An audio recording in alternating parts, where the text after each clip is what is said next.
नमस्कार दोस्तों, मैं आलोक शर्मा आप सभी का स्वागत करता हूं आज के इस वीडियो में। और आज के इस वीडियो में मैं आप लोगों के लिए लेकर आया हूं जो एक्सीलेंस स्कूल की प्रवेश परीक्षा होती है, उसमें जो मैथ्स सब्जेक्ट में जो क्वेश्चन पूछे जाते हैं, जो क्वेश्चन पहले पूछे गए हैं उनको आज हम इस वीडियो के माध्यम से डिस्कस करेंगे।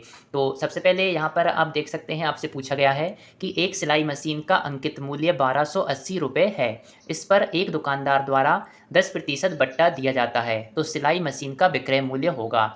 तो यहाँ पर आप देख सकते हैं, आपको एक सिलाई मशीन का अंकित मूल्य दिया गया है और इस पर 10% बट्टा दिया गया है, अर्थात इस पर 10% की छूट दी गई है। अब 10% यदि छूट दी गई है तो इसकी जो कीमत है वो कितनी बचेगी? 90% बचेगी, क्योंकि 10% आपने यहाँ पर छूट दे दी है। तो जो 1280 है, इसका यदि हम 90% निकालेंगे तो वही होगा उस मशीन का विक्रय मूल्य। तो इसका 90% इस प्रकार से हम निकाल सकते हैं, 1280 गुणित 90/100। इसको आप सॉल्व करेंगे तो यहाँ पर आपको 1152 रुपये आंसर यहाँ पर मिल जाएगा। तो यहाँ पर आपका आंसर है ऑप्शन ए। इसके बाद अब हम नेक्स्ट क्वेश्चन को देखते हैं। यहाँ पर आपसे पूछा गया है कि यदि 1800 रुपये का 10% दर से कुछ वर्षों का चक्रवृद्धि ब्याज 378 हो तो समय वर्षों में होगा। तो जैसा कि आप लोग जानते हैं, चक्रवृद्धि जो ब्याज होता है उसका जो सूत्र होता है वो होता है यहाँ पर CI = P ब्रैकेट में 1+R/100 whole to the power n-P। तो बस यहाँ पर आपको इस सूत्र में ये वैल्यू रख देना है और यहाँ पर ये जो n है यही होता है समय। तो n की वैल्यू यहाँ पर आप देख रहे हैं, आपको मिल गई है यहाँ पर n=2। तो इस प्रकार से इसका जो ऑप्शन बी है वह हमारा सही आंसर होगा। अब हम देखते हैं अगले क्वेश्चन को। तो यहाँ पर आपसे पूछा गया है, ब्रैकेट में है आपको 1 का क्यूब प्लस 2 का क्यूब प्लस 3 का क्यूब और होल ब्रैकेट के बाहर आप देखेंगे आपको पावर दी गई है -3/2 की। तो इसको आपको सॉल्व करना है। तो सबसे पहले हम ब्रैकेट के अंदर सॉल्व करेंगे। तो जैसा कि आप लोग जानते हैं, 1 का क्यूब होगा 1, 2 का क्यूब हो जाएगा 8, 3 का क्यूब हो जाएगा 27। इसको हम आगे प्लस करेंगे तो हमको मिलेगा 36 और इसकी पावर -3/2 है। 36 को हम लिख देंगे 6 का स्क्वायर। और जैसा कि आप लोग जानते हैं, यदि स्क्वायर के ऊपर भी इस प्रकार से कोई पावर दी गई हो तो पावर का पावर में इंटू होता है, तो इस 2 से ये 2 कैंसिल हो जाएगा, तो यहाँ पर बचेगा 6 की पावर -3। और -3 जो पावर है वह क्या हो जाएगी? वह नीचे आ जाएगी तो वो प्लस की पावर बन जाएगी, तो यह हो जाएगा आपका 1/6 की पावर 3। तो ऑप्शन डी इसका सही आंसर है। इसके बाद अब नेक्स्ट क्वेश्चन को देखेंगे।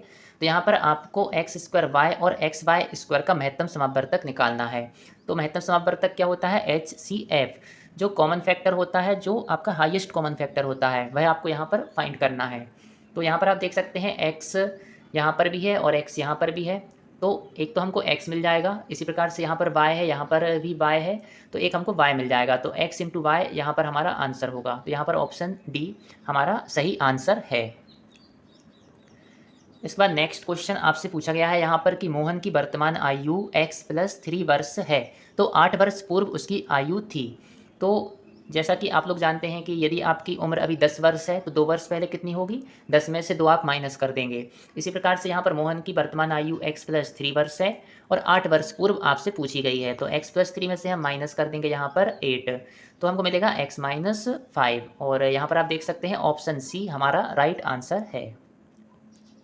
और यहाँ पर आपसे पूछा गया है कि चित्र में आपको एक वृत्त दिया गया है, इसका केंद्र O है और केंद्र पर जो कोण बन रहा है AOC, ये आपका 160 डिग्री का है और आपको ज्ञात करना है यहाँ पर ABC, ये वाला कोण आपको ज्ञात करना है, ये आपको दिया गया है। तो जैसा कि आप लोग एक प्रमेय के अनुसार जानते होंगे कि जो केंद्र पर जो कोण बनता है वह ये परिधि पर इस प्रकार से जो कोण बनेगा, तो ये क्या होगा? केंद्र पर बना कोण इसका डबल होता है। तो ये यदि 160 है तो फिर ये होगा आपका 80।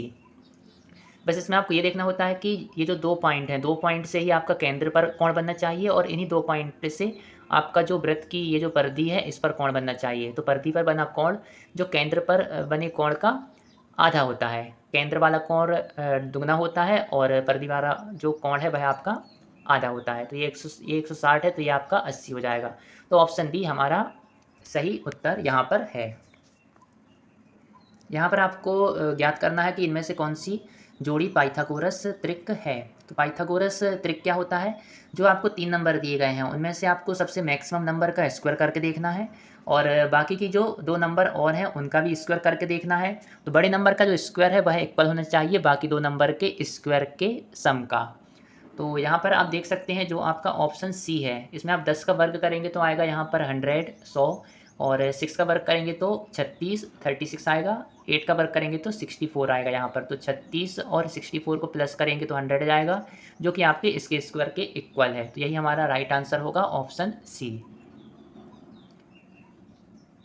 नेक्स्ट क्वेश्चन आपसे पूछा गया है कि 10 वस्तुओं का क्रय मूल्य 9 वस्तुओं के विक्रय मूल्य के बराबर हो तो लाभ प्रतिशत होगा। जब भी आपको इस प्रकार के प्रश्न दिए गए होंगे कुछ वस्तुओं का क्रय मूल्य कुछ वस्तुओं के विक्रय मूल्य के बराबर हो तो बस आपको सबसे पहले उन दोनों नंबर को माइनस कर देना है। 10 में से 9 को माइनस करेंगे और जितनी वस्तुओं का विक्रय मूल्य के बराबर आपको दिया गया हो उससे आपको डिवाइड कर देना है। तो यहाँ पर आप 9 से डिवाइड कर देंगे और इंटू कर देंगे 100%। इसको आप सॉल्व करेंगे यहाँ पर तो आपको मिलेगा 100/9%।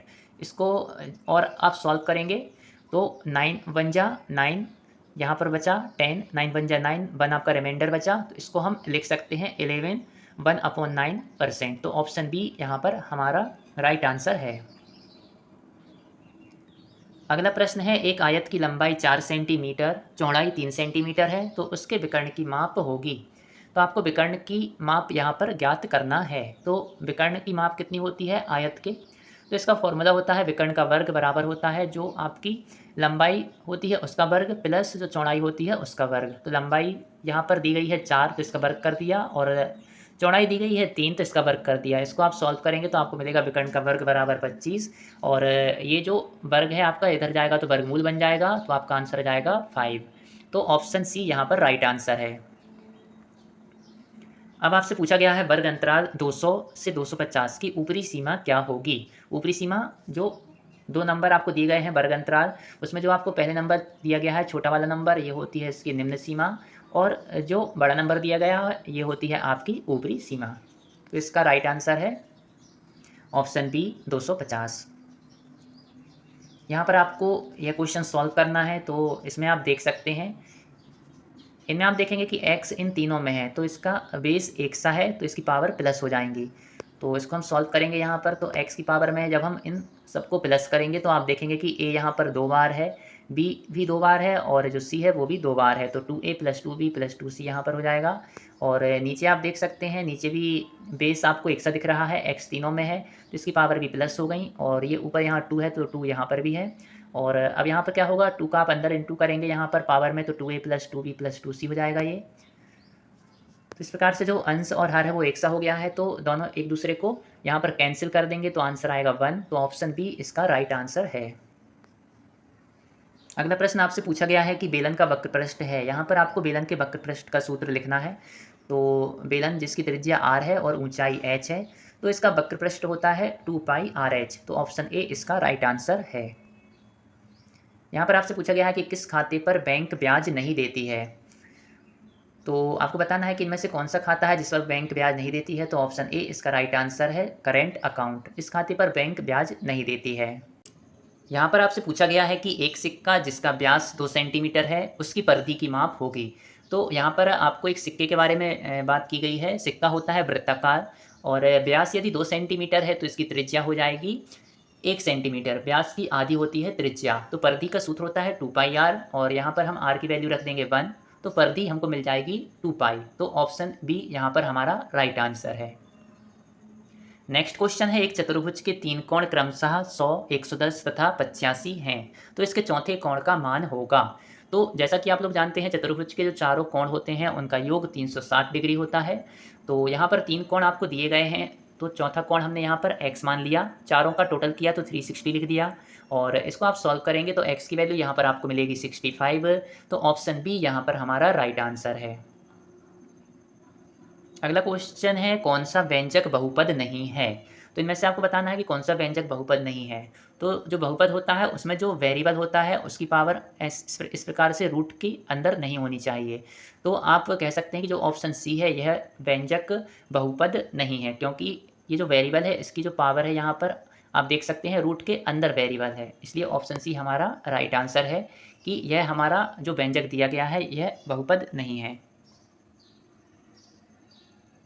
अगला क्वेश्चन है, निम्न में से पूर्ण वर्ग संख्या कौन सी है? तो जैसा कि आप लोग जानते हैं कि जो 625 होता है यह 25 का वर्ग होता है, तो हम कह सकते हैं कि 625 एक पूर्ण वर्ग संख्या है। तो ऑप्शन बी यहाँ पर हमारा राइट आंसर है। यहाँ पर आपको इस क्वेश्चन को सॉल्व करना है। यहाँ पर आप देख सकते हैं यहाँ पर -1/2 है, यहाँ पर भी -1/2 है। तो जब यहाँ पर आप देख रहे हैं बेस एक सा है तो जो पावर है वो हमारी प्लस हो जाती हैं, तो पावर प्लस होंगी तो 5 + 3 यहाँ पर 8 हो जाएगा, तो -1/2 की पावर यहाँ पर 8 हो जाएगा। तो ऑप्शन ए हमारा राइट आंसर है।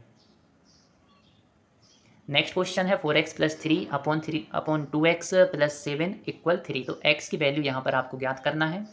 तो बस यहाँ पर क्या होगा, 2x + 7 यहाँ पर जाएगा, 3 के साथ इंटू में जाएगा यहाँ पर, और इसको आप सॉल्व कर देंगे तो यहाँ पर आपको मिलेगा 4x + 3 = 6x + 21।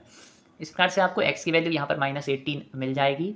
यहाँ पर -18 = 2x मिलेगा, और उसके बाद ये जो 2 है यहाँ पर -18 को डिवाइड करेगा तो -9 आपको मिलेगी x की वैल्यू, और यही हमारा आंसर है। तो ऑप्शन बी हमारा राइट आंसर है। यहाँ पर आपको इन 5 नंबर का माध्य ज्ञात करना है। तो बस आप इन 5 नंबर को प्लस कर देंगे यहाँ पर और डिवाइड कर देंगे 5 से, तो आपको यहाँ पर मिलेगा 31। तो ऑप्शन सी हमारा राइट आंसर है। तो ये सभी क्वेश्चन आपसे जो एक्सीलेंस स्कूल की प्रवेश परीक्षा होती है उसमें आपसे प्रीवियस ईयर में पूछे जा चुके हैं। तो सभी क्वेश्चन आपके लिए बहुत ही ज़्यादा महत्वपूर्ण हैं, और यदि आपको मेरा वीडियो पसंद आया हो तो इसको लाइक अवश्य करें, और यदि आपने अभी तक मेरे चैनल को सब्सक्राइब नहीं किया है तो मेरे चैनल को सब्सक्राइब अवश्य करें। आपने मेरे वीडियो को देखा इसके लिए बहुत बहुत धन्यवाद। Thank you.